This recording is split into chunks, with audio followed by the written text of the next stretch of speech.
Hi, I'm Tony Maccarella. I'm the author of Mastering the Essay, the Guide to AP European History Essays. Um, if you if you use my book, then you're already familiar with the six-step process to writing a good DBQ. Since this year, the only thing on the test is the DBQ. That's what I wanted to talk to you about today. If you don't use my book, the steps are very simple. Um, Basically, analyze the question, make sure you know what's being asked of you. Number two, organize the evidence. You're going to analyze the documents, brainstorm outside evidence, and then organize these things into some thematic categories that work for your thesis. Number three is write the thesis. Of course, you want to address the question directly, state a claim, and then also state a historically defensible line of reasoning. You do those things and you get credit for the thesis. Number four, write the opening. This is where you take your thesis and you combine it with historical context. So write 3 or 4 sentences that describe what was happening right before this question comes into play, and then transition into your thesis and finish that first paragraph with your thesis. Then you write the body, and in the body, you're going to introduce the documents and your outside evidence. You're going to connect those back to your thesis. And then finally, step number 6 is write the closing. So let's talk about how this works for 2020. All right, so in 2020, the only piece on the test is a DBQ, but it's a modified DBQ. Instead of 7 documents, you're only going to have 5. Instead of an hour, including 15-minute reading period, you're only going to have 45 minutes. Instead of a 7-point rubric, you're going to be scored on a 10-point rubric. So I actually think that my students generally are going to do better this year than usual, because the DBQ is always one of our strengths, because we spend the whole year working on writing. And again, if you already have Mastering the Essay, you know why that is, because I think that writing is the best way to a good score on the AP test. So let's take a look at it. So first of all, you always have to start by analyzing the question. I mean, you're not going to go anywhere until you understand what are the tasks that you're being asked to do, and what are the terms of the question. Once you've identified the tasks and terms, my recommendation is to reword the question to make it something a little more palatable for you. So, to what extent, or analyze the extent to which religion was a major factor in the 30 Years' War. Simple enough question. If you look at it, it's telling you to analyze the extent to which, that's your task, right? Religion and the 30 Years' War, and how they're connected. So I would restate that question very simply. In what ways did religion help to cause the 30 Years' War? And in what ways did religion not help to cause the 30 Years' War? And so once I'm at that point, that's very quick. Once I'm at that point, I'm finished step 1. Then I move on to step 2, which is to organize the evidence. So now I'm going to analyze the documents. I recommend that you use a simple 3-step process. Summarize, that is, what does the document say? Analyze, why does it matter to your thesis? And then criticize, which is a critical analysis of the source line, what we used to call POV. So here you're going to go through the 5 documents, and as you go through, you're going to quickly read the document, summarize what it says in a sentence or so. Obviously, nobody's reading your sentence, so it could just be notes. If it's an image, your summary is going to look like a description of what is in the image. Analyze, you're going to connect the document to your thesis. That is, why does this document matter to this thesis? So maybe this document supports religion as a cause for the 30 Years' War. Maybe this document supports some other cause for the 30 Years' War. And then as you're going through that, you'll begin to see the answer develop in your mind. You'll begin to see themes. Maybe 3 of the documents support religion in some particular way. Maybe the other 2 documents support some other answer. And then as you're doing that, you're going to also be brainstorming other things you remember about the 30 Years' War. So you may remember, Cardinal Richelieu in the last phase. You may remember the defenestration of Prague. I know my students remember the defenestration forever. So you might remember those things, and you just jot those down. Those are bits of outside information that you might be able to use. And then you think to yourself, how could these pieces of information help to support my thesis? And then finally, I'm going to write the thesis, and I tell you how to write the thesis in the book. I mean, it's not something that I can just give you a quick and dirty answer right now, but you're going to develop a solid thesis with a good claim, and then a historically defensible line of reasoning. Usually I recommend 3 categories of evidence, but don't kill yourself if you can only think of 2. And once you've written that thesis, that's 1 point. So the first of the 10 points on the rubric this year is the thesis, just like in every other year.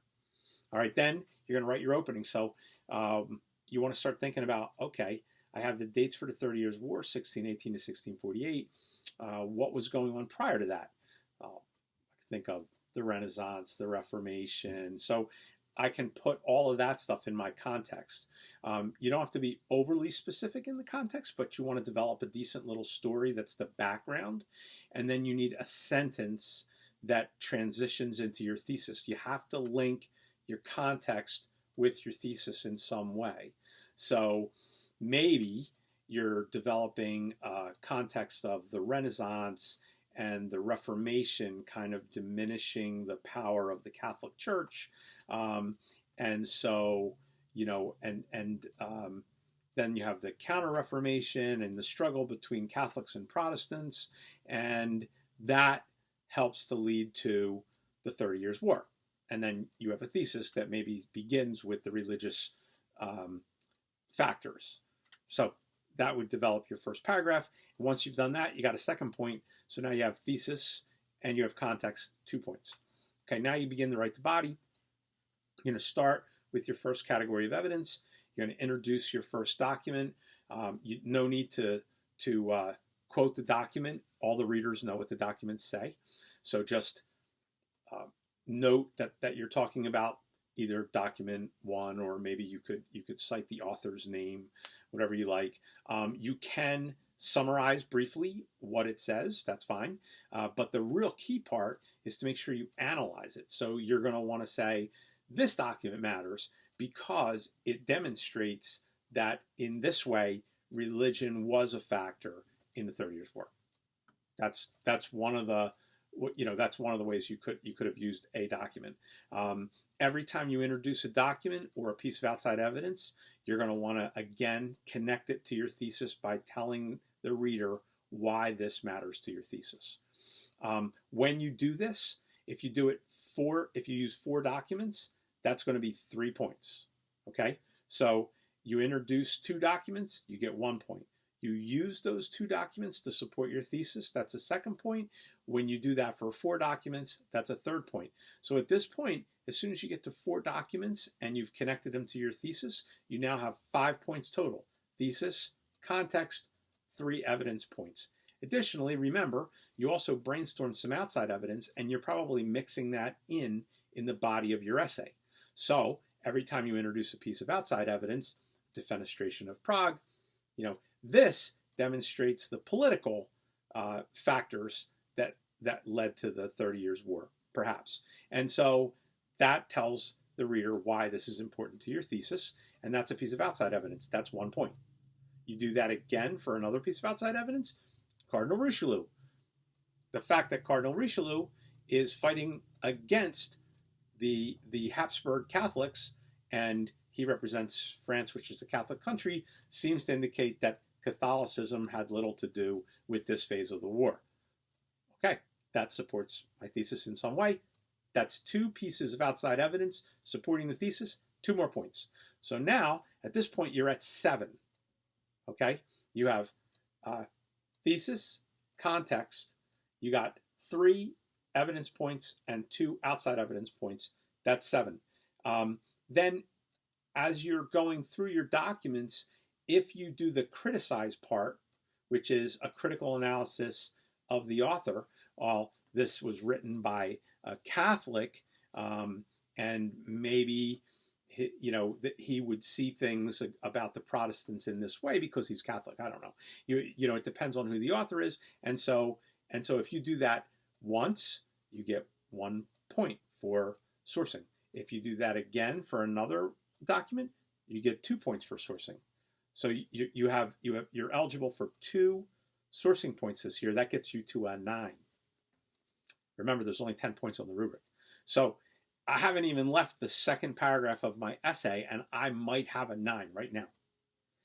And then finally, I get to, in the process of describing my or explaining my argument, if I can get into the complexity of my argument. That is, yes, I'm arguing that overall religion was the primary factor. However, there is another way to look at this, and if I do a good job with that part of the argument, sort of looking at the flip side of my own argument, if I do a good job with that, I can be awarded a point for complexity. Another way to get complexity is to introduce a document, explain how it supports your thesis, and then maybe in another document show how this counters the first document. But again, you have to do a good job with that part of the argument. Sometimes using the same document for 2 different sides of the argument can get you the complexity. Complexity is a tough point, but honestly, you already had 9 before you even got to the complexity point. So that's how that's how you work. And when you get to the step 6 of my process, the closing, that's all about the applause. You've already gotten your points. This is just about leaving the reader with a sense that you understand this argument. So you're going to restate your thesis. You're going to remind the reader of the important evidence and the important categories in your argument, and that's it. Stand and stick the landing. Okay, so I hope this is helpful.